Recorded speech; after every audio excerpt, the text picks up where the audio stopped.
नमस्कार विद्यार्थी मित्रांनो, पुन्हा एका वेगळ्या व्हिडिओमध्ये आपलं हार्दिक स्वागत आहे. ज्या परीक्षेची आपण आतुरतेने वाट पाहत होतो ती जी परीक्षा आहे ती आता सुरू झालेली आहे. बरेचसे जे काही जिल्हे आहेत जसं नाशिक, परभणी, पुणे, ठाणे यांच्या एक्झाम जी आहे एक जो काही दिवस आहे तो उलटून गेलेला आहे आणि त्या मुलांचे जे काही आहेत ते अनुभव आपण ह्या व्हिडिओमध्ये तुमच्याशी मी शेअर करणार आहे. तुम्हाला नोटिफिकेशन मिळालीच असेल प्रत्येक जिल्ह्याची. माझ्याकडे काही ठराविक जिल्ह्याचे मी नोटिफिकेशन्स तुमच्यासाठी डाउनलोड करून घेतलेले आहेत की जेणेकरून तुम्हाला त्या गोष्टीचा फायदा होईल. ओके, सुरुवातीला जे काही आहे हा जो व्हिडिओ आहे तो तुम्ही शेवटपर्यंत पहा, म्हणजे तुम्हाला जी काही वाटणारी जी काही भीती आहे ती कुठेतरी कमी होण्यासाठी मदत होईल. ओके, तर पहिली जी आहे सुरुवात आपण पुण्यापासून करणार आहोत. पुणे जिल्ह्यात ह्या ज्या काही तिन्ही नोटिफिकेशन्स आहेत, 3 आहेत माझ्याकडे. एक पुणे कोडची आहे, त्यानंतर एक मुंबई कोडची आहे, त्याचं टायमिंग वगैरे हे सगळे काही इन्फॉर्मेशन आहे याच्यामध्ये. आणि त्याच्यानंतर एक जी आहे ती स्मॉल कोर्ट जो आहे मुंबईचा, त्याची ही काही नोटिफिकेशन आहे की ज्या नोटिफिकेशनमध्ये तुम्हाला USB कीबोर्ड जो आहे तो आणण्यासाठी त्यांनी परमिशन दिलेली होती. हे मी एक एक तुम्हाला सांगणार आहे. आणि तसेच काही जे विद्यार्थी आहेत, मी त्यांचे काही अनुभव जे आहेत आपल्याकडे कॉपी पेस्ट करून घेतलेले आहेत, म्हणजे याचासुद्धा तुम्हाला नक्कीच फायदा होईल. पण आपण स्टेप बाय स्टेप जाणार आहोत.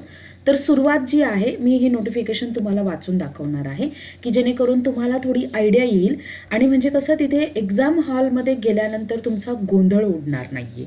म्हणून जर तुम्हाला शक्य जर असेल तर तुम्ही व्हिडिओ पाहताना नोटपॅड आणि पेन घेऊनच बसा, म्हणजे ज्या गोष्टी ज्या आहेत त्या तुम्ही लिहून ठेवू शकता किंवा नोट डाऊन करून ठेवू शकता. ओके, तर सुरुवात जी आहे ती पुण्यापासून करूया आपण. तर त्यांनी काय सांगितलं होतं की जे काही उमेदवार असतील, म्हणजे जे काही कॅन्डिडेट आहेत, तर त्यांनी मोबाईल, पेनड्राईव्ह म्हणजे कुठलंही साहित्य त्यांच्यासमोर घेऊन जायचं नाही आहे.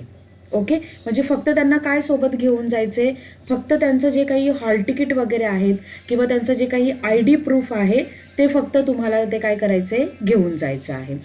त्यानंतर उमेदवाराने हे ओळखपत्राचं मी तुम्हाला सांगितलेलं आहे. त्यानंतर उमेदवारांच्या परीक्षेबाबतची सर्व माहिती जिल्हा न्यायालय पुणे यांच्या खालील जे संकेतस्थळ तुम्हाला दिलेलं आहे ह्या संकेतस्थळावरती काय आहे, उपस्थित आहे, म्हणजे त्यांनी अपलोड केलेली आहे. त्यानंतरचं आहे उमेदवाराने आपल्या जागेवर बसण्यापूर्वी टेबलवर नमूद केलेला रोल नंबर आपल्या बॅचनुसार स्वतःचा असल्याची खात्री करावी. हे महत्त्वाचं आहे, नाहीतर तुम्ही कुठल्या दुसऱ्या रोमध्ये बसणार आणि मग गडबड होऊन जाणार. कारण तुमच्या कम्प्युटरवर तुम्हाला येणारा तो पॅसेज किंवा तुमचा रोल नंबर वगैरे हे पूर्ण माहिती त्याच्यावर असणार आहे. मग जर तुम्ही चुकीच्या ठिकाणी जर बसलात तर मग ते चुकीच्या मुलाच्या याच्यावर ते जाऊ शकतं. त्याच्यामुळे ह्या गोष्टीची जरा तुम्हाला काळजी घ्यायची. महत्त्वाचा पुढचा मुद्दा आहे की तिथे जी लोक असतात ते त्यांच्याशी तुम्हाला उद्धटपणे वागायचं नाही आहे. कारण मी समजू शकते, समजा एखाद्या गोष्टीमध्ये काही प्रॉब्लेम आला किंवा तुम्हाला काही त्यांनी सपोर्ट वगैरे नाही केला, तसं ते करतातच सपोर्ट, पण तरीसुद्धा जर नाही सपोर्ट केला तर उगाचच तुमचा जो काही उद्धटपणा आहे तो तिथे दाखवू नका, नाहीतर ते लोक तुम्हाला परीक्षेमधून बाहेर काढतील, नाहीतर मग त्याचा परिणाम तुमच्या मुलाखतीवर होईल आणि आत्तापर्यंत सगळी जी काही मेहनत आहे ती तुमची पाण्यामध्ये जाईल. तुम्हाला फक्त थोडा वेळ का न होईना शांत राहायचे, कारण गरजही तेवढीच तुम्हाला आहे. ओके, त्यानंतर आपल्या समोरील जे काही संगणक आहे ते चालू स्थितीमध्ये असेल, म्हणजे तो ऑन केलेला असेल, तुम्हाला तो काही ऑन करायची गरज नाही आहे. कुठल्याही गोष्टीला तिथे हात लावायचा नाही, उगाचच कुठलं तरी विंडोज वगैरे किंवा कुठलं ॲप्लिकेशन किंवा फाईल फोल्डर ओपन करायचं नाही आहे. तुमच्यासाठी लागणारं सगळं काही तिथे त्यांनी चालू ठेवलं असेल. आणि जर नसेल होते तर तिथे फक्त जे कोणी इन्स्ट्रक्शन असतात देणारे इन्स्ट्रक्टर, त्यांना तुम्ही आवाज देऊन त्यांना सांगू शकता, ते पण पोलाइटली.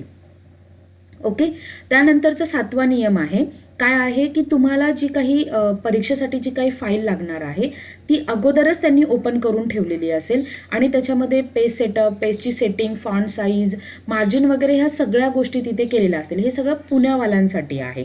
प्रत्येकाचे नियम वेगवेगळे आहेत, पण तरीसुद्धा मी हे तुम्हाला का सांगते की जेणेकरून तुमच्याही बाबतीत असंच जर झालं तर तुम्हाला त्या गोष्टीची काय असायला पाहिजे, कल्पना असायला पाहिजे. ओके, त्यानंतर जर समजा सेटिंगमध्ये कोणताही बदल केलास व त्यामुळे मजकुराची प्रिंट बिघडल्यास अथवा इतर कोणतीही अडचण उद्भवल्यास त्याची संपूर्ण जबाबदारी त्या उमेदवाराची राहील. तसेच भरती प्रक्रियेतून उमेदवारास काय ठरवलं जाईल? अपात्र ठरवलं जाईल. ओके, त्याच्यामुळे उगाचच काहीतरी तिथे करत बसू नका.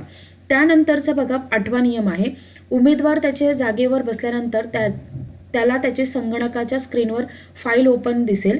त्यामध्ये उमेदवाराने खालील माहिती तपासावी, म्हणजे त्याची फाईल असेल, म्हणून सीट नंबरनुसार तुम्हाला बसायचे.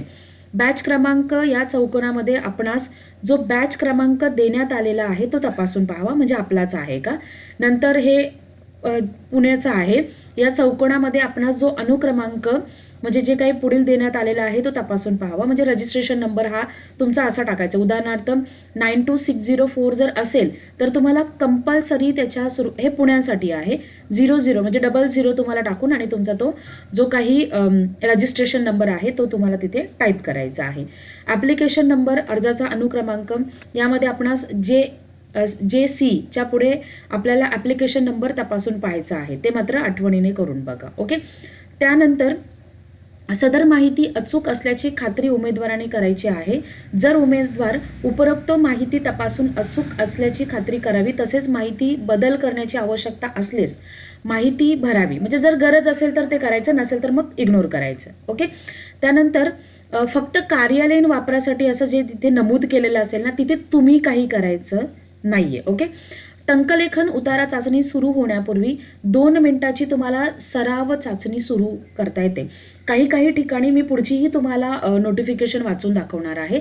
तर काही ठिकाणी 3 ते 4 मिनिटाचा वेळ देण्यात आलेला आहे प्रॅक्टिससाठी, आणि काही म्हणजे पुण्यामध्ये जे आहे ते 2 मिनिटाचा वेळ दिलेला आहे प्रॅक्टिससाठी. मग ह्या 2 मिनिटाच्या वेळामध्ये तुम्हाला काय चेक करायचे, इकडे तिकडे बघण्यामध्ये वेळ घालवायचा नाहीये, तर हाच वेळ तुमच्यासाठी महत्त्वाचा आहे.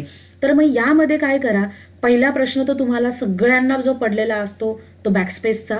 मग पहिले बॅकस्पेस चालू आहे की काहीतरी टाईप करून बॅकस्पेस करून इरेज होतं का, पहिले ते बघा. म्हणून म्हटलं की तुम्ही नोटपॅड करून बघा की तुम्हाला काय काय करता येईल. पहिले काय चेक करायचे, तुम्हाला बॅकस्पेस चालू आहे की नाही ते करायचे. आणि दुसरा महत्त्वाचा मुद्दा म्हणजेच काय की अल्ट की म्हणजे अल्ट कोड तुमचे चालतात का नाही ते तुम्हाला चेक करून बघायचे.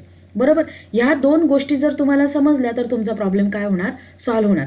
पॅसेज चालू करणार आणि मग त्याच्यानंतर जेव्हा चुकी होईल तेव्हा तो प्रेस करत बसण्यापेक्षा असं काही करू नका. त्यापेक्षा जो तुम्हाला 2 मिनिटाचा किंवा 4 मिनिटाचा जो काही तुम्हाला वेळ भेटतो त्यामध्ये ह्या 2 गोष्टी तुम्ही आवर्जून पहा. पहिले बॅकस्पेस चालू आहे की नाहीये ते बघा, आणि आपले अल्ट कोड चालतात की नाही ते बघा. म्हणजे कसं तुम्हाला तुमची स्ट्रॅटेजी ठरवता येईल की अरे याचा अर्थ बॅकस्पेस बंद आहे, मग मला अक्षरं खोडण्यासाठी किंवा मला माझं शब्द दुरुस्त करण्यासाठी काय करावं लागेल हा डोक्यात विचार करता येईल. त्याच्यानंतर अल्ट कोड जेव्हा तुम्ही टाईप करून बघणार, जर तो बंद असेल तर मग पुन्हा त्याच्या बाबत पण तुम्हाला स्ट्रॅटेजी ठरवता येईल की आता अल्ट कोड बंद आहे म्हणजे याचा अर्थ मला काय करावा लागेल, इन्सर्टमधून शब्द घ्यावे लागतील. म्हणजे हे अगोदरच पॅसेज सुरू होण्याच्या अगोदरच तुमच्या डोक्यामध्ये ती आयडिया तुम्हाला सुचलेली असेल, म्हणजे तुम्ही घाबरणार नाही. म्हणून तो जो दिलेला अगोदरचा वेळ असतो तो कीबोर्ड चेक करण्यामध्ये तुम्ही घालवा, इकडे तिकडे बघण्यात नाही, कारण ही चान्स म्हणजे तुमची शेवटची चान्स असणार आहे. सर्व उमेदवारांना सूचित करण्यात येते की सर्व संगणक व त्यासोबतचे सर्व साहित्य हे नेहमीच्या वापरातली असून ते पूर्णपणे तपासलेले आहेत. म्हणजे ही त्यांनी सांगितलेले आहे त्यांच्या बाजूने की आम्ही काय तुम्हाला जुने किंवा बिघडलेले वगैरे देत नाही. पण जर आपणास कीबोर्ड, माऊस अथवा इतर तांत्रिक बिघाड आढळून आल्यास शांततेने, ते महत्त्वाचं आहे की तुम्ही काय करायचे, शांततेने त्यांना आवाज द्यायचे, म्हणजे ते जे काही लोक आहेत जे काही तिथे उपस्थित असेल ते तुम्हाला त्याच्यावर सोल्युशन देतील. ओके, त्यानंतर सांगितलेलं आहे, हा फार महत्त्वाचा नियम आहे, उमेदवारांनी टाईप केलेला मजकूर वेळोवेळी सेव्ह करण्याची दक्षता घ्यावी आणि मग त्याची जबाबदारी उमेदवारांकडे असेल. आता सेव्ह कसं हे मी तुम्हाला करून दाखवते. मी ऑलरेडी, आणि लक्षात असू द्या लिब्रा ऑफिसमध्ये नाही एक्झाम्स होते मुलांचा, बहुतेकांचे मी कमेंट्स वगैरे वाचलेले आहेत, तर त्याचे एक्झाम्स होतात ते त्या वर्डमध्येच होतात ते. ओके, लिब्रा ऑफिसमध्ये तुमची एक्झाम जी आहे ती नाही होते. मग वर्डमध्ये सेव्हचा ऑप्शन आणि वेळोवेळी कसं सेव्ह करायचे हा तुमचा वर्ड आहे. आणि याच्यामध्ये बघा तुम्हाला सुरुवातीला त्यांनी फाईलमध्ये आणि इथे जे आहे सेव्ह ॲजचा ऑप्शन असतो. ओके, फाईलमध्ये गेल्यानंतर हा जो ऑप्शन दिसतोय तुम्हाला सेव्ह ॲज, हे सुरुवातीला करायला सांगितलेलं आहे. आणि मग नंतर तुम्हाला काय करायला सांगितलेलं आहे, सेव्ह. मग तुम्हाला दरवेळेला फाईलमध्ये जायची गरज नाही, तर तुम्हाला काय करायचं आहे, Ctrl+S हे काय करायचं आहे, वेळोवेळी जसं आठवेल तसं कंट्रोल एस हे काय करत राहायचं आहे, प्रेस करत राहायचं आहे. अशा पद्धतीने तुम्हाला ते सेव्ह करायचं आहे. ओके. त्याच्यानंतरचा पुढचा नियम आहे तुमचा सेव्ह करण्याचं झालं, टाईप केलेल्या उत्तराची प्रिंट उमेदवारांनी तपासावी व ती बरोबर असल्याची खात्री झाल्यानंतर त्यावर उमेदवारांनी योग्य त्या ठिकाणी आपले नाव व स्वाक्षरी करावी. हे शेवटी येतं जेव्हा तुमची परीक्षा थांबते तेव्हा. म्हणजेच काय, तुमचा जेव्हा परीक्षा एंड व्हायला येते तर ती लोक तुम्हाला सांगतात की शेवटचे 2 मिनिट राहिलेले आहेत, शेवटचा 1 मिनिट राहिलेला आहे, किंवा ते तुम्हाला सांगतात की तुम्हाला आता प्रिंट कमांड द्यायची.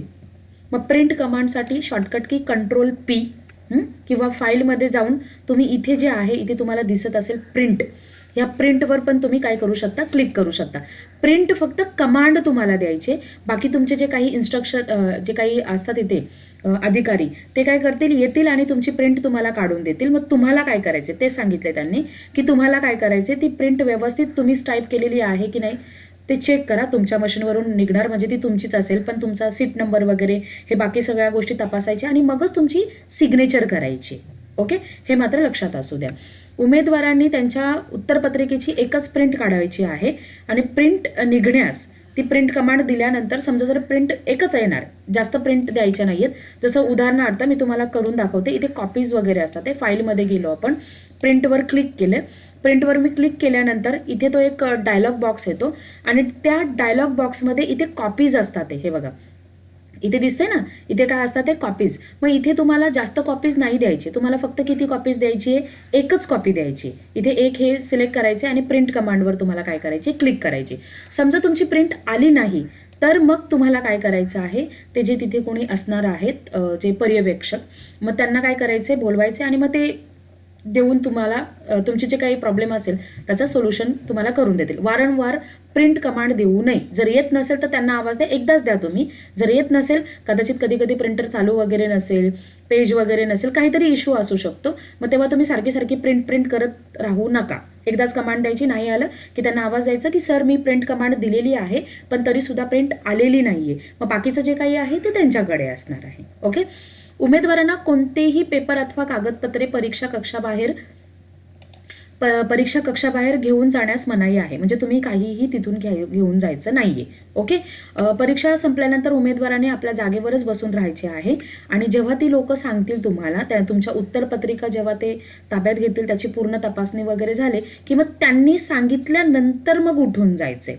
त्याने तुमचे मॅनर्स कळतात ते. ओके. त्याच्यामुळे उगाच माझं झालं म्हणून मी निघालो असं करू नका. ओके. हे पुण्याबद्दल होतं. आता मी तुम्हाला मुंबईचं सुद्धा दाखवते, मुंबई कोर्टचं. हे त्यांचं टाइम टेबल आहे. हे ॲक्च्युली एका म्हणजे जो काही माझा सबस्क्रायबर आहे त्या एका स्टुडंटने मला टेलिग्राम चॅनेलला शेअर केलं होतं आणि हे त्याच्याकडनं मी डाउनलोड करून हे मी तुमच्यासाठी दिलेलं आहे की जेणेकरून जसं तुम्हाला पुण्याचं सगळंच जण दाखवतात ते, पण बाकीचं जे काही आहे ते तुम्हाला याच्यानुसार हे बाकीचे आयडिया येईल तुम्हाला 2-3 जेव्हा मी तुम्हाला PDF दाखवेल तेव्हा. ओके. तर मग आता ही मुंबईची आहे. हे जे इन्स्ट्रक्शन्स आहेत ते इंग्लिशमधून आहेत, मी तुम्हाला वाचून दाखवते व्यवस्थित. आता बघा, a candidate should be bring duly verified hall ticket आणि ॲडमिट कार्ड. हे त्यांनी घेऊन जायचे. हे तर सगळ्यांसाठी कंपल्सरी आहे. Only the candidate with such valid hall ticket admit card will be allow to enter the examination place. म्हणजे ज्याच्याकडे व्हॅलिड हॉल तिकीट असेल किंवा ज्याच्याकडे व्हॅलिड ॲडमिट कार्ड असेल अशाच विद्यार्थ्यांना त्या एक्झाम हॉलमध्ये प्रवेश दिला जाईल, असा त्याचा अर्थ होतो. त्याच्यानंतर हे त्यांनी सांगितलेलं आहे की तुम्हाला कुठे जायचं आहे, म्हणजे गेट नंबर 2वर वगैरे, आणि इथे त्यांचा ॲड्रेससुद्धा दिलेला आहे. ओके. त्याच्यानंतर पुढचं जे आहे, candidate serial number in the list. हे जे काही कॅन्डिडेट्स आहेत त्यांची जी काही इलिजिबल जी काही लिस्ट आहे त्यांची हे सिरियल नंबर ह्या लिस्टमध्ये त्यांनी दिलेली आहे. ओके. नंतर जी कधी डिक्लेअर झालेले आहेत ते त्यांनी सांगितलेले आहेत. आणि दुसरं काय आहे, सीट सिरियल नंबर. आणि हे म्हणजे काय काय लागणार आहे, तर तुम्हाला सीट किंवा सिरियल नंबर वगैरे लागलेला आहे. कशासाठी, मराठी टायपिंगसाठी. इथे सुद्धा जसं पुण्यामध्ये होतं की तुम्हाला तुमचा कीबोर्ड नाही घेऊन जाऊ शकत आहे, तसं सेम कंडिशन इथे सुद्धा आहे की तुम्ही बॉम्बेमध्ये की तुम्ही candidate will not be allowed to use their personal keyboard. म्हणजे तुम्ही तुमचा कीबोर्ड घेऊन जाऊ शकत नाही आहे. ओके. आणि इथे बघा, 5वा जो पॉईंट आहे त्यांनी स्पष्ट सांगितलेले की मराठी टायपिंगची जी टेस्ट आहे ती कृतिदेव 55.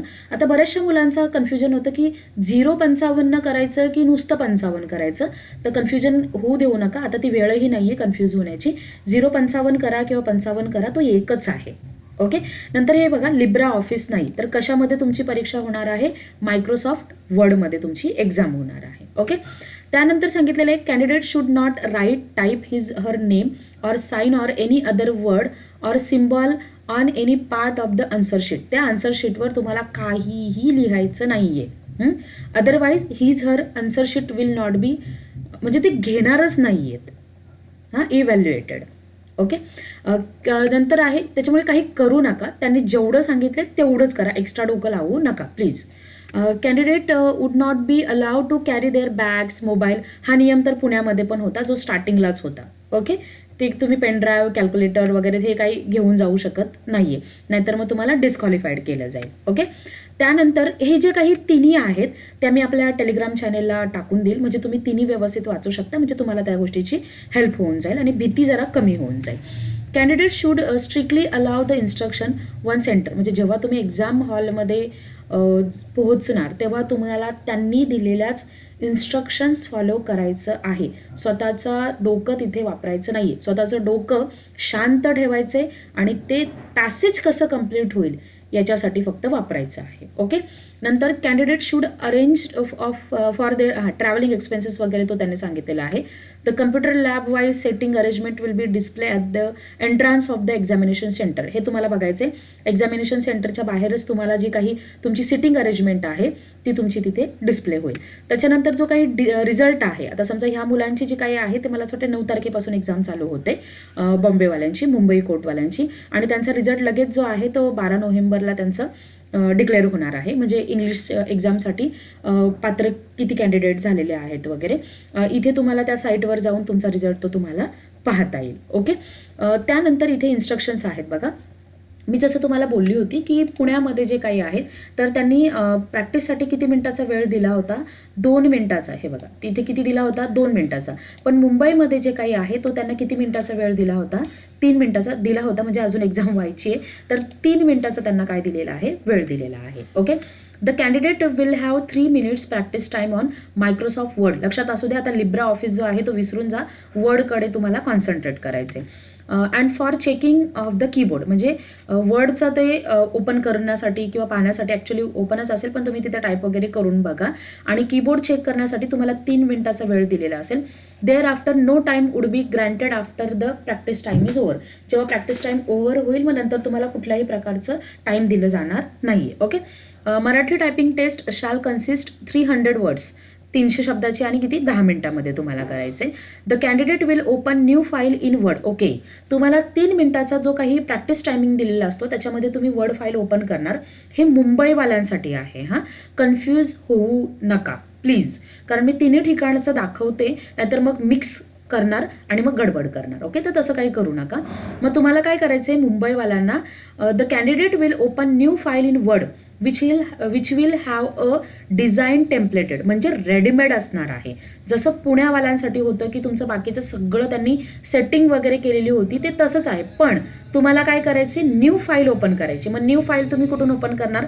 वर्डमध्ये जायचे तुम्हाला. इथे हे तुम्ही प्रॅक्टिस वगैरे 3 मिनिटाची केल्यानंतर फाईलमध्ये जायचे. फाईलमध्ये इथे दिसते तुम्हाला न्यूमध्ये केल्यानंतर इथेच, आता इथे कसं हे आपलं नॉर्मल प्रॅक्टिस आहे ते, पण तुम्हाला माझा असा अंदाज आहे की तुम्हाला इथे एकच ब्लँक डॉक्युमेंट असेल की जे डिझाईन टेम्पल असेल, म्हणजे ऑलरेडी सेट केलेलं असेल. तुम्हाला सेटिंग वगैरे करायची गरज नाही, फक्त मग इथे तुम्हाला काय करायचे? क्लिक करायचे आणि मग आपलं टाईप करायला सुरुवात करायचे. ओके. त्याच्यानंतर हे तुम्हाला सांगितलेलं आहे की कृतिदेव, हे बघा, for clarification font Kruti Dev 55 will be used with font size बघा किती सांगितलेले? 17 म्हणजे मोठी साईज येते. मी तुम्हाला करून दाखवते. इथे मी तुम्हाला हे असं टाईप केलं, हे असं टाईप केल्यानंतर बघा ही साईज किती आहे? 11, आणि तीच जेव्हा मी तुम्हाला 17 साईज करते, आता इथे 17 दिसत नाही आहे की नाही, मग आपण काय करणार आहोत? टाईप करणार आहोत. हे मी मागच्या व्हिडिओमध्ये पण आय थिंक सांगितलं होतं, जर तुम्ही माझ्या मागचे व्हिडिओ जर पाहिले असेल तर. हे बघा, हे 17 साईज आहे, म्हणजे कशी तुम्हाला प्रॉपर रीडेबल असणार आहे, छोटी साईज नाही आहे की जेणेकरून तुम्हाला त्रास होईल. ओके. आणि लाईन स्पेसिंग जी आहे ती 1.3 असणार आहे, which is fixed as default and it should not be changed. लक्षात असू द्या, तुम्हाला काहीही चेंजेस करायचे नाही आहेत. तुम्हाला फक्त आणि फक्त तुमचा पॅसेज टाईप करायचे, तो सेव्ह करायचे आणि त्याची प्रिंट कमांड द्यायची. ओके. त्याच्यानंतरचा पुढचा all functions and arrow keys are disable. आता मी पुन्हा तुम्हाला सांगेल की हे मी सारखं सांगितलेलं आहे. All functions and arrow keys हे त्याच्यामध्ये तुमच्या बॅकस्पेस पण येत नाही आणि तुमचा अल्ट कोड पण येत नाही आहे. ओके. फंक्शन्स कीजमध्ये आणि ॲरो कीजमध्ये. मग काही ठिकाणी बॅकस्पेस चालू आहे, काही ठिकाणी अल्ट कोडसुद्धा चालू आहे. ते पण एवढं करण्यापेक्षा सरळ आपण एकच करायचे, जेव्हा तुम्हाला तो 2 मिनिटाचा किंवा 3 मिनिटाचा वेळ भेटतो तेव्हा आपलं हे कन्फ्युजन दूर करून टाकायचे. पहिले त्या 2 गोष्टी चेक करायचे आणि मगच बाकीच्या गोष्टीला सुरुवात करायची. ओके. त्याच्यानंतर every candidate on occupying the seat will be provided with the respective paragraph number which shall be enter in the header. म्हणजे त्यांनी त्यांच्या जागेवर बसायचे, एवढं त्यांनी सांगितलेलं आहे. ते मात्र तुम्ही व्यवस्थित करा. आता बघा, candidate will fill in the high court serial number and date in the header field only. म्हणजे काय करायचं आहे की जेव्हा तुम्हाला ते सगळं सांगतील करायला वगैरे, तुमचा प्रॅक्टिस टाईम 3 मिनिटाचा प्रॅक्टिस टाईम किंवा कोणाचा 2 मिनिटाचा प्रॅक्टिस टाईम संपल्यानंतर काय करायचे, तुम्हाला तुमचा जो सिरियल नंबर आहे आणि डेट जी आहे ती फक्त त्या हेडरमध्ये तुम्हाला काय फील्ड करायची आणि वाट पाहायची. मग काय, जोपर्यंत तुमची एक्झाम स्टार्ट होत नाही तोपर्यंत तुम्ही वाट पाहायची. जेव्हा ती लोक सांगतील ना तेव्हाच टाईप करायला सुरुवात करायची. भेटलंय म्हणून टाईप करत बसायचं नाहीये, त्यांचं ऐकायचं आहे. Okay. After entering the high court serial number in the header the candidate will use shift plus control plus S. Okay. हे कशासाठी आहे, तो सेव्ह ॲजचा ऑप्शन आहे. सुरुवातीला जेव्हा तुम्ही हे टाकणार सिरियल नंबर वगैरे टाकणार, आता उदाहरणार्थ मी तुम्हाला करून दाखवते. आता समजा हा जो काही आहे तो मी इथे मी SR नंबर असं लिहिलं, म्हणजे सिरियल नंबर, आणि हा तुम्ही हेडरमध्ये जो काही आहे तो तुमचा सिरियल नंबर तुम्ही काय केलेला आहे, एंटर केलेला आहे. मग त्यांनी काय सांगितलेलं आहे, शिफ्ट प्लस, पुन्हा एकदा मी दाखवते तुम्हाला काय सांगितले, shift plus control plus S. मग मी माझ्या याच्यामध्ये कीबोर्डमध्ये प्रेस करते शिफ्ट कंट्रोल आणि एस. ही जी काही विंडो आहे ती तुमच्या समोर येईल. आता इथे जी काही विंडो येते ती स्टाईल नेमसाठी येते. ओके. पण तुमच्याकडे सेव्ह ॲजचा ऑप्शन येईल आणि मग तिथे तुम्हाला काय करायचे, ते सेव्ह करायचे. ओके. लक्षात असू द्या, इथे मुंबईवाल्यांसाठी सांगितलेले आहे shift plus control plus S, म्हणजेच काय की सेव्ह ॲज हा तो ऑप्शन येईल तुम्हाला. आणि मग तिथे तुम्हाला जे काही आहे ते सेव्ह करायचे and save the file name. File name कशाने सेव्ह करायची आहे, Marathi test follow by the respective seat number. मग ते सीट नंबर मराठी टेस्ट असं आणि मग डेट असं तुम्हाला लिहायला सांगतील. डेट, पॅरेग्राफ नंबर आणि हायकोर्ट सिरियल नंबर या नावाने तुम्हाला काय करायची, ती सेव्ह करायची. लक्षात असू द्या, व्यवस्थित तिथे काही गडबड करू नका. नाही समजलं तर तिथे जे कोणी लोक असतील त्यांना तुम्ही विचारा. ओके. मराठी टेस्ट असं नाव द्यायचे आणि सीट नंबर द्यायचे. म्हणजे इथे फॉर एक्झाम्पल तुम्हाला सांगितलेलं की डेट असणार, पॅरेग्राफ नंबर असणार आणि हायकोर्टचा सिरियल नंबर असणार. ओके. त्याच्यानंतर do not touch or see or type the test paper till supervisor. जोपर्यंत तो सांगत नाहीये ती समोरची व्यक्ती तोपर्यंत तुम्हाला काय करायचं नाहीये, ते स्टार्ट करायचं नाहीये. हे मी तुम्हाला अगोदरच सांगितलेलं आहे. नंतर type the exact paragraph as provide by the supervisor. म्हणजे त्यांनी जो प्रोव्हाइड केलेला असतो तो तुम्हाला काय करायचा आहे, जसाच्या तसा टाईप करायचं, वेगळं काहीही त्याच्यात टाईप करायचं नाहीये. आणि जेव्हा वेन सुपरवायझर से स्टॉप देन स्टॉप. ओके. मग तेव्हा कुठलीही की प्रेस करायची नाहीये. फक्त तुम्हाला काय करायचे, आठवणीने मात्र कुठली की प्रेस करायची नाही, मग सेव्ह करायचं राहून जाईल. मग कंट्रोल एस पटकन काय करून टाकायचे, सेव्ह करून टाकायचे आणि मग त्याच्यानंतर कंट्रोल P करायचे. म्हणजे जसं मी तुम्हाला बोलली तसं तुम्हाला इथे फाईलमध्ये वगैरे जायची गरज नाही, त्याचे शॉर्टकट्स यूज करायचे. सेव्ह करण्यासाठी कंट्रोल S आणि इथे बघा मी केलं कंट्रोल P की तुमचं जे काही आहे प्रिंट कमांड जी आहे ती तुमच्यासमोर येऊन जाणार आणि ते चेक करायचं एकच कॉपी आणि मग प्रिंटवर क्लिक करायची आहे. ओके. त्याच्यानंतर पुढे मग जेव्हा ते स्टॉप म्हणतील ना तेव्हा हे मुंबईवाल्यांसाठी त्यांनी सांगितलेले आहे की मग काय करायचे, to open the print window and turn the question paper. आणि जो क्वेश्चन पेपर असेल तो काय करायचे, turn the question paper paragraph paste on cardboard in upside down position immediately, म्हणजे त्यांच्या जे काही अपसाईडला जो असेल तिथे तुमचा जो क्वेश्चन पेपर असेल तो लगेच तिथे अटॅच करून टाकायचा. ओके. देअर आफ्टर त्याच्यानंतर stand up at the your place, म्हणजे उभं राहायचं, बसून नाही राहायचं. By taking about turn and wait to technical, जो काही सुपरवायझर आहे तो जोपर्यंत तुम्हाला ती प्रिंटआउट देत नाही आहे तोपर्यंत तिथे लगेच तुमचा, याचा अर्थ की बाबा तुम्ही म्हणजे माझा पेपर मी थांबवलेला आहे, म्हणजे तुम्हाला बोलायची वगैरे गरज नाही आहे तिथे, तुम्ही रूल्स रेग्युलेशन्स फॉलो करता हे सुद्धा तिथे लगेच तुम्हाला दिसून येणार आहे. ते बोलले स्टॉप, की कंट्रोल एस करायचे, कंट्रोल पी करायचे, त्याच्यानंतर प्रिंट कमांड द्यायचे. प्रिंट कमांड दिल्यानंतर तुमचं काम संपलं.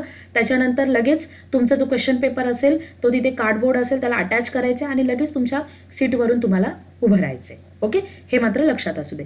Do not type any word after main typing test is over, otherwise candidate will declare disqualified. हे तर माहिती आहे तुम्हाला की बिलकुल टाईप करायचं नाही आहे. जेव्हा ते तुम्हाला सांगतील स्टॉप म्हणून तोपर्यंत तुम्हाला शांत उभं राहून जायचे बाकीचे हे सगळ्या प्रोसिजर करून. Okay. After taking our printout of type sheet by the technical supervisor, candidate should show the hall ticket to the main supervisor. म्हणजे जो कोणी सुपरवायझर असेल त्याला, म्हणजे कसं तुमचं हॉल तिकीट आणि ते प्रिंटआउट जे आहे ते तो मॅच करणार की बाबा ह्याच कॅन्डिडेटची आहे म्हणून. ओके, त्याच्यासाठी do not leave the computer lab till super, हे तर महत्त्वाचंच आहे. जोपर्यंत ती लोक सांगत नाही तोपर्यंत ते सोडायचं नाही आहे, ती जी लॅब आहे ती. Without signature of the candidate, हे लक्षात असू द्या ना, तर तुम्ही निघून जाणार मग तुमची त्याच्यावर सिग्नेचरच होणार नाही आहे, मग तुम्ही कसं काय पास होणार. ओके, हे दिले बघा. Without signature of the candidate as well as of जे कोणी सुपरवायझर वगैरे असतात ते किंवा जे कोणी ऑपरेटर्स असतात ते जोपर्यंत चेक करत नाही आहे, तुमची सही घेत नाही आहे तोपर्यंत तो एक्झाम हॉल सोडायचा नाही आहे. असे तुम्हाला हे मुंबईवाल्यांसाठी 15 नियम जे आहेत ते तुम्हाला सांगितले होते. ओके. त्याच्यानंतर हे स्मॉल कॉज कोडचा आहे, छोटीशी एक कॉपी आहे. त्याच्यामध्ये त्यांनी काही जास्त सांगितलेलं नाही आहे, एक ॲड्रेस वगैरे दिलेला आहे त्यांनी. काय सांगितलेलं आहे, परीक्षा दिनांक त्यांची 5 तारखेला परीक्षा आहे. ओके. डिस्ट्रिक्ट कोर्ट रिक्रुटमेंट आहे, ही स्मॉल कॉजची आहे. याच्यामध्ये उमेदवारांनी मराठी टंकलेखन परीक्षेसाठी खालील ठिकाणावर 8 वाजता आपापल्या प्रवेशपत्र, हॉल तिकीट आणि आवश्यक मूळ ओळखपत्रांसह उपस्थित राहायचे. मग तो ॲड्रेस वगैरे दिलेला आणि इथे त्यांनी त्या सूचना दिलेल्या आहेत. इथे त्यांनी त्यांचा कीबोर्ड, काही ठिकाणी कीबोर्ड वापरायला सांगितलेला आहे. समजा जर तुमची सेकंड बॅच असेल, पहिल्या स्लॉटमध्ये जर जे विद्यार्थी असतील त्यांना एकदा विचारायला काय हरकत असते, एकदा विचारून घ्यायचं की बाबा कीबोर्ड वगैरे अलाव आहे का, ह्या काही गोष्टी वगैरे विचारून घ्यायच्या तुम्ही. इथे बघा ह्या स्मॉल कॉज कोड आहे, त्यांनी सांगितलेलं आहे की तुम्ही तुमचा USB कीबोर्ड आहे तो तुम्ही घेऊन येऊ शकता आणि सेम फॉन्ट जो आहे तो कृतिदेव 55 आहे. त्याच्यानंतर काही मुलांचे कमेंट्स होते जे मी वाचले होते की नाशिक ठिकाणी जे आहे ते कीबोर्ड अलाव होता. परभणी जो काही आहे त्या परभणीमध्ये सगळंच चालू होतं, त्यांचं असं मत होतं एका स्टुडंटचं की सगळंच चालू होतं. पुण्यामध्ये जे आहे ते बॅकस्पेस ऑफ होता. ठाण्यामध्ये पहिल्या बॅचला बॅकस्पेस ऑन होता, पण नंतरच्या सेकंड बॅचला बॅकस्पेस जो आहे तो त्यांनी बंद केला होता. मग प्रॉब्लेम काय होतं, मुलांचा असा प्रश्न होतो की बॅकस्पेस जर बंद असेल तर आम्ही चुका कशा दुरुस्त करणार. तर मी पुन्हा एकदा तुम्हाला सांगेल, मी प्रत्येक वेळेला सांगत आलेली आहे की बॅकस्पेस बंद यामध्येच नका अडकून राहू. बॅकस्पेसने तुम्ही अपंग होता, चुका तुमच्या होतातच, मी असं नाही बोलत आहे की सगळे परफेक्ट असणार आहे, पण काय होतं मग तुम्ही चुका दुरुस्त करण्याच्या चक्करमध्ये स्पीड कमी होतो. त्याच्यामुळे बॅकस्पेसच्या फंदात पडू नका. पण तरीसुद्धा जर चुका झाल्याच तर मग त्याच्यावर एक ऑप्शन आहे रिप्लेस नावाचा. ओके, जसं मी तुम्हाला करून दाखवते पण ते थोडंसं जरा लेंदी होऊ शकतं. आता समजा मी इथे जे काही शब्द आहे ते मी इथे लिहिलेला आहे डॉक्युमेंट. समजा माझ्याकडनं हा शब्द जो आहे तो चुकलेला आहे आणि माझ्याकडे बॅकस्पेस नाही आहे, त्याच्यामुळे मला तो काढता येत नाही आहे. ओके, मग याला तुमचा पॅसेज जो आहे तो लवकर झाला पाहिजे, रिप्लेसने करता येतं याला. आणि इथे बघा हा रिप्लेसचा ऑप्शन असतो, Ctrl+F ही त्याची शॉर्टकट की असते. तर मग इथे जाऊन तो जो शब्द आहे डॉक्युमेंट, हा डॉक्युमेंट जो शब्द आहे तो तुम्ही असं टाईप करू शकता आणि याच्या जागेवर तुम्हाला जो पण शब्द पाहिजे असेल तो तुम्ही करू शकता. जसं मी केलं, डॉक्युमेंटच्या ऐवजी मला काय पाहिजे, कम्प्युटर, आणि मग मी हा जो शब्द आहे तो काय करणार, आपण रिप्लेस करणार. ओके, पण प्रॉब्लेम काय होतो, हे जरा लेंदी होऊन जातं, एवढं सगळं पॉसिबल नाही आहे. किंवा पहिले जिथे चुकलं आहे तिथे समजतंय मग तिथे गोंधळू नका जाऊ, थांबा, काही हरकत नाही आहे, थांबून घ्या आणि मग काय करा, जेव्हा पूर्ण होईल ना तर बॅकस्पेस तर नाही करता येते, मग काय करता येतं, याला सिलेक्ट करता येतं माऊसने आणि मग माऊसने सिलेक्ट केल्यानंतर मग तुम्ही त्याच वर्डवर दुसरा शब्द जो आहे तो तुम्ही टाईप करा, खोडायची गरज नाही आहे. ओके, ते रिप्लेसपेक्षा हे तरी मला सोपं वाटतंय. ओके, त्यानंतर पुण्यामध्ये कीबोर्ड नाहीच आहे, म्हणजे त्यांनी अलाव नव्हता केलेला आहे. त्याच्यानंतरचा जो काही आहे ते बॅकस्पेस असेल नसेल तरीसुद्धा तुम्ही ते रिप्लेसचा आणि हा जो एक दुसरा ऑप्शन आहे तो मी तुम्हाला सांगितला होता. मी काही मुलांच्या कमेंट्स काही ठिकाणच्या मी कॉपी करून घेतलेल्या आहेत, म्हणजे नक्कीच जर तुम्ही जर वाचले असतील तर चांगलीच गोष्ट आहे, जर नसेल वाचले तर तुम्हाला ही थोडीशी जरा आयडिया येऊन जाईल, म्हणून मी त्यांचे ते कॉपी करून घेतलेले आहे. एका विद्यार्थ्याचं मत होतं की 8 मिनिटामध्ये पॅसेज होऊ शकतो. तुम्हाला माहिती असेल GCC TBCच्या जे काही एक्झाम्स असतात ते, तर तुम्हाला जो पॅसेज त्यांनी सांगितलेला आहे तो पॅसेज त्यांना 7 मिनिटामध्ये टाईप करायचा असतो. आता ज्यांनी आता तुम्ही कोर्टासाठी जेव्हा तुम्ही फॉर्म भरलेला आहात, याचा अर्थ तुम्ही GCC TBCची एक्झाम दिलेलीच आहे, म्हणून तर तुम्ही ते फॉर्म भरलेला आहात. कारण टायपिंगची एक्झाम झाल्याशिवाय किंवा ते सर्टिफिकेट असल्याशिवाय आपण पुढे नाही जाऊ शकत आहे. तर तुम्हालाही माहिती असेल की तो जो पॅसेज आहे तो 10 मिनिटाचा वेळ नसतो, तर तो कितीचा असतो? 7 मिनिटाचाच वेळ असतो. तुम्हाला कोर्टामध्ये किती दिलेला आहे त्यांनी? 10 मिनिटाचा. पण पुन्हा तुम्ही बोलू शकता की नाही मॅडम, तिथे जे आहे तो स्टोरी टाईप पॅसेज असतो जो GCC TBCमध्ये आहे, आणि इथे कसा आपला जरा लिगल पॅसेज असतो, ब्रॅकेट्स वगैरे असतात, ते नंबरिंग वगैरे असते, डेट वगैरे टाईप करायला असते. त्याच्यानंतर लिगल पॅसेज म्हणजे जरा कोर्टाची लँग्वेज असते, म्हणजे शब्द जरा कठीण असते. मी समजू शकते, पण आपण एवढ्या दिवस जी काही प्रॅक्टिस केलेली आहे त्या प्रॅक्टिसचा आपल्याला आत्ता तो उपयोग झालाच पाहिजे ना. म्हणजे प्रयत्न करा की 10 मिनिटाच्या ऐवजी तो 8 किंवा 9 मिनिटामध्ये तो झाला पाहिजे. म्हणजे उरलेला जो काही वेळ असतो तो तुम्हाला तुमचा पॅरेग्राफ चेक करण्यासाठी, पॅसेज चेक करण्यासाठी आणि प्लस राहिलेले शब्द टाईप करण्यासाठी किंवा ज्या काही चुका झालेल्या असतील त्या तुम्हाला दुरुस्त करण्यासाठी त्याचा उपयोग होईल. ओके.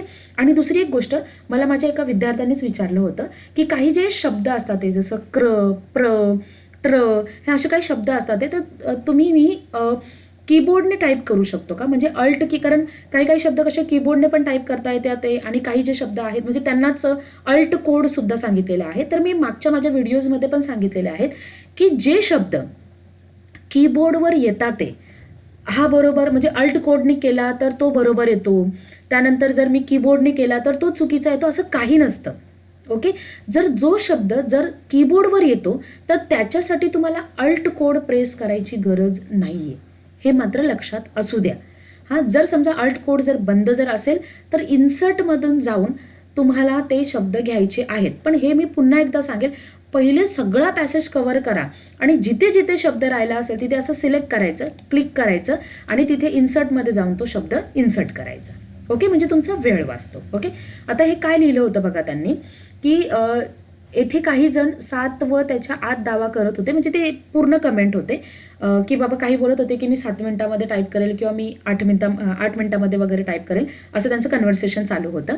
बघा त्यांनी काय लिहिलंय, नाशिकला काही ठराविक जणांनी 8 ते 9 मिनिटामध्ये पॅसेज पूर्ण केला होता आणि उरलेल्या 2 मिनिटामध्ये इन्सर्टमधून ब्रॅकेट टाकले होते. ओके. हे असं करायचे. 2 मिनिटं शिल्लक असूनही चुका सुधारता येऊ शकल्या नाहीत का? तर प्रेशरमुळे. माझं त्यांच्या कमेंट कॉपी पेस्ट करण्याचं एकमेव कारण होतं की हे जे त्यांचं वाक्य होतं की त्या मुलाचा प्रेशरमुळे त्याच्या हातामध्ये 2 मिनिटे राहून सुद्धा, मुलगा होता की मुलगी होते आय डोंट नो, पण तरीसुद्धा भीतीमुळे तो त्याच्या 2 मिनिटाचा उपयोग करू शकला नाही. ही लढाई तुम्हालाच लढायची आहे, पण ती लढत असताना स्वतःला शांत ठेवणं फार गरजेचं आहे. हे बघा, यांच्या अनुभवावरून तरी तुम्ही तुमचं जे काही पुढचं आहे ते अशा चुका होऊ देऊ नका. ओके. त्यामुळे नक्की चुका किती झाल्या हे कुणीच सांगू शकत नाही. घरी 9 ते 10 मिनिटामध्ये पॅसेज पूर्ण करणाऱ्यांना तिथे 3 ते 4 ओळी त्यांच्या राहून गेल्या प्रेशर आणि भीतीमुळे. स्पीड, ॲक्युरेसी आणि सर्वात जास्त माइंडचा गेम आहे, बरोबर. तुम्ही तुमचं मेंदू शांत ठेवा. ओके. हे महत्त्वाचं आहे. नाशिकला पॅसेज पूर्ण करणारे काही ठराविक बोटावर मोजण्या इतपत असतील, कारण पॅसेजची जी काही काठिण्य पातळी होती म्हणजे हार्ड होता, अधिक होती, तारखा व कलम होते. तारखा काही हे नाही कळलं मला. शब्द मोठे असल्याने कीस्ट्रोक नक्कीच म्हणजे 2050, 2100 प्लस वगैरे म्हणजे 300 शब्दांसाठी होते. 44 शब्द तर आधीच्याच डिफॉल्ट डेटा होता. अच्छा, म्हणजे तो जो डेटा होता तो म्हणजे तुमचा सीट नंबर वगैरे असेल, त्या जागेचा ॲड्रेस वगैरे असेल, पुन्हा असं मराठी टायपिंग टेस्ट वगैरे, म्हणजे हे जे काही शब्द होते ते अगोदरच किती होते? 44. आता तुम्हाला हे शब्द कसेच कळणार? मग तुम्ही विचार करणार की मग आम्हाला कसं कळणार की आमच्या पेजवर टोटल किती शब्द मी काउंट केलेले आहे टाईप? तर बघा, वर्डमध्ये जेव्हा आपण टाईप करतो, हे बघा, हे मी टाईप केलं, स्पेस दिला, हे टाईप केलं मी. आता जेवढे मी टाईप केलं ना ते बघा इथे दाखवत आहे तुम्हाला. एक पेज आहे आणि किती वर्ड झाले? 5. आता मी पुन्हा टाईप करते, मग तुम्हाला समजू शकता ते की डिफॉल्ट शब्द किती आणि तुम्ही टाईप केलेले शब्द किती. हे बघा किती झाले? 12. हे असं तुम्हाला तिथे आयडिया येईल. माझा हा व्हिडिओ बनवण्याचा एकमेव उद्देश आहे की तुमची भीती कमी व्हावी. ओके, जर तुम्ही भीती जर तुमची स्वतःहून कमी करता ते, किंवा माझ्या व्हिडिओचा जर तुम्हाला जर हेल्प जर झाली, तर हा व्हिडिओ बघणारे सगळे पास होतील. सगळ्यांचे चान्सेस आहेत. फक्त तुम्ही तुम्हाला स्वतःला कंट्रोल ठेवण्याचा प्रयत्न करा. कळतं मला की ते एवढं सोपं नाही आहे, पण तरीसुद्धा आपण प्रयत्न तर करू शकतो ना. ओके, त्यानंतर हे बघा त्याने दिले होतं, त्यामुळे पॅसेज पूर्ण झाल्यावर हे बघा एवढे शब्द दिसत होते. 340 आणि 344 फायनल वर्ड काउंट दिसत होते. काही जण डिफॉल्ट 44ला धरून वर्ड काउंट 300 सांगत होते. ओके, मग लक्षात असू द्या, तुमचे हे जे काही डिफॉल्ट वर्ड असतात इकडे लिहिलेले वरचे, ते तुमचे काउंट होत नाही. तुम्ही जे टाईप करणार ते तुम्हाला काउंट करायचे, लक्षात असू द्या. ओके, म्हणून हे मी तुमच्यासाठी कॉपी पेस्ट करून ठेवलेलं आहे. मग काही मुलं काय सांगत होती, एकामेकाचा अनुभव शेअर करतात की नाही, मग तेव्हा ते सांगत होती की 44 शब्द जर डिफॉल्ट होते तर म्हणजे माझे 300 शब्द म्हणजे माझे किती झाले? 344 शब्द. तर ते तसं नाही आहे. पण खरं हे असं असतं की 300 - 44 म्हणजे तुमचे किती शब्द झाले? 254 शब्द. असं ते गणित आहे. ओके, ठीक आहे, हरकत नाही आहे. मग तुम्हाला समजलंच असेल. दुसरा एक आहे एक मेसेज काय होता, डेमो टेस्ट असे काही होत नाही. फक्त काय सांगतात ते, म्हणजे ते काय सांगतात ते, नवीन फाईल डेस्कटॉपवर असते, तिला आपला कोडला दिलेला जो काही नंबर असतो तो टाकून डेस्कटॉपला सेव्ह करा असं सांगतात ते, जसं मी सुरुवातीला सांगितलं तसं. आणि राईट साईडला मराठीमध्ये नंबर टाईप करायला लावतात ते. परत 3 ते 4 मिनिट देतात चेक करा म्हणून वगैरे. त्यामध्ये सर्व काही चेक करून घ्यायचं. मग सर्व काही चेक म्हणजे काय, तुमचा कीबोर्ड चेक करायचं आहे वगैरे, ते सगळं जसं मी सुरुवातीला सांगितलं तसं हे सेम तसंच झालेलं आहे. टाईम सुरू करण्याला सांगतात, चालू झालं की मग 2 मिनटं राहिल्यावर सांगतात आणि शेवटी टाईम संपला म्हणून सांगतात. अच्छा, म्हणजे ते कधी तुम्हाला इन्फॉर्म करतात. आपण जेव्हा आपल्या शाळेमध्ये पण एक्झाम देत होतो तेव्हा सांगतात ना 5 मिनटं राहिले, बेल होते बघा 15 मिनटानंतर, तसे बेल वगैरे नाही होणार आहे, पण तुम्हाला सांगणार 2 मिनिट राहिले, 3, म्हणजे ते तुम्हाला नोटिफाय करत राहतात ते की तुमचा किती पॅसेज राहिला असेल तर तो तुम्ही कंप्लीट करून घ्या, कारण तुमच्याकडे एवढा वेळ शिल्लक राहिलेला आहे, म्हणजे ते तुम्हाला सांगत राहतात ते. ओके, त्याच्यानंतर माइंड रिलॅक्स असणे फार गरजेचं आहे. तुम्ही भिलात म्हणजे घाबरलात तर पॅसेज होत नाही, चुका खूप होतात. हे तर ऑब्व्हियसली आहे की जर तुम्ही घाबरलात तर पॅसेज तर कंप्लीट होणार नाही, मात्र चुका होणार आणि नापास होणार. ओके, नंतर जसं इकडं नाशिकचं सांगितलं होतं, म्हणजे हा नाशिकचाच मुलगा असणार आहे. हे सांगलीचं आहे. सांगलीला जवळपास 206 वर्ड्स असून कंप्लीट झाले नाहीत. चुका झाल्यात बऱ्याच लोकांच्या. ओके, तर तुम्ही याच्यामधून काहीतरी घ्या म्हणजे जेणेकरून तुम्हाला प्रॉब्लेम येणार नाही. हा कुठला आहे मला माहिती नाही आहे, मी फक्त कॉपी केलं. मी त्याचं जिल्हा वगैरे काय लक्षात नाही ठेवलेला आहे, पण आपण वाचूया की पॅसेज सोपा होता, जास्त अवघड नव्हते. म्हणजे प्रत्येकाचा एक वेगवेगळा अनुभव आहे. बघा, नंबर की बंद होती म्हणजे इन्सर्टमधून घ्यायला लागला होता. ओके, बॅकस्पेस बंद होता, बॅकस्पेस दाबला तर डेस्कटॉप ओपन होत होतं. ओके, हे लक्षात असू द्या, म्हणजे तुम्हाला हे मदत होतील. हे बघा, स्मॉल कॉजेसमध्ये पहिला निकाल लागला होता, त्यावेळेस काही विद्यार्थ्यांची टंकलेखन चाचणी झाली तेव्हा सुद्धा बॅकस्पेस बंद होता. हेच कारण असू शकते की याही वेळेस त्याने बॅकस्पेस बंद ठेवला होता. स्मॉल कॉजेस म्हणजे मी हे जे दाखवलं होतं की नाही ते आहे, तिथलं आहे. ओके, त्याच्यानंतर शॉर्ट की आपण सांगितल्याप्रमाणे बंद होती, म्हणजे कोणीतरी त्यांना सांगितले असेल चॅनेलवाल्यांनी वगैरे. त्याच्यानंतर इन्सर्टमध्ये जाऊन ब्रॅकेट घ्यावे लागत होते. इन्सर्टचं माहिती आहे ना, मी पुन्हा एकदा सांगते. इन्सर्टमध्ये जायचं आहे तुम्हाला आणि इन्सर्टमध्ये शेवटी सिम्बॉलमध्ये, आणि सिम्बॉलमध्ये जायचं आहे मोर सिम्बॉलमध्ये, आणि मोर सिम्बॉलमध्ये आता मी फॉन्ट चेंज नाही केलेला आहे म्हणून इथे येत नाही, मग मी इथे चेंज करते. कृतिदेव 055 तिथे तुमचं आपोआप येईल, आणि मग इथे सिलेक्ट करून जो पाहिजे तो सिलेक्ट आणि मग इन्सर्ट करायचं आहे. ओके, त्यानंतरचं जे आहे ब्रॅकेट वगैरे नाही आला म्हणजे त्यांना नसेल आलेलं. बॅकस्पेस नसेल तर हे बघा, हे महत्त्वाचं आहे, जे बॅकस्पेस सारखं करतात ते. बॅकस्पेस नसेल तर चुकलेल्या शब्दाकडे जास्त लक्ष देऊ नका. लवकरात लवकर पॅसेज कव्हर करा. राहिलेल्या वेळात पॅसेज पूर्ण वाचण्याचा प्रयत्न करा आणि चुकीच्या शब्दाच्या ठिकाणी कर्सरने सिलेक्ट करा आणि तो शब्द पुन्हा टाईप करा. शब्द चुकला म्हणून जास्त प्रेशर घेत बसू नका. खूप छान आहे हे. जसं मी तुम्हालाही सुरुवातीला सांगितलेलं आहे की चुकलं म्हणून टाईप करत असताना आपल्या लक्षात येतं की अरे हे माझं चुकलेलं आहे. मग समजा जर चुकलं तर ते कंटिन्यू तुम्ही टाईप करत जा, कारण जोपर्यंत तुमचा पॅसेज होत नाही तोपर्यंत. बॅकस्पेस बंद आहे म्हणून घाबरू नका. मग त्याला असं सिलेक्ट करायचं आहे आणि तुम्हाला हवा तो शब्द तिथे नंतर टाईप करा. हेच त्या विद्यार्थ्याने सांगितलेलं आहे. खरंच खूप छान त्यांनी हा जो काही कमेंट आहे ती दिलेली आहे. मला तरी खूप आवडलेली आहे. ओके, मग मला असं वाटतं की तुम्हाला बऱ्यापैकी ह्या गोष्टी क्लिअर झाल्या असतील. अजूनही काही प्रॉब्लेम असेल तर तुम्ही मला कमेंट करा. मी तुमच्या कमेंटला उत्तर देण्याचा प्रयत्न करेल. आणि माझ्याकडनं तुम्हाला सगळ्यांना खूप साऱ्या शुभेच्छा. आणि तुमचा पेपर जो आहे तो तुम्ही सुरळीत टाईप करा आणि पुन्हा एकदा डोकं शांत ठेवा. नाश्ता करून जा.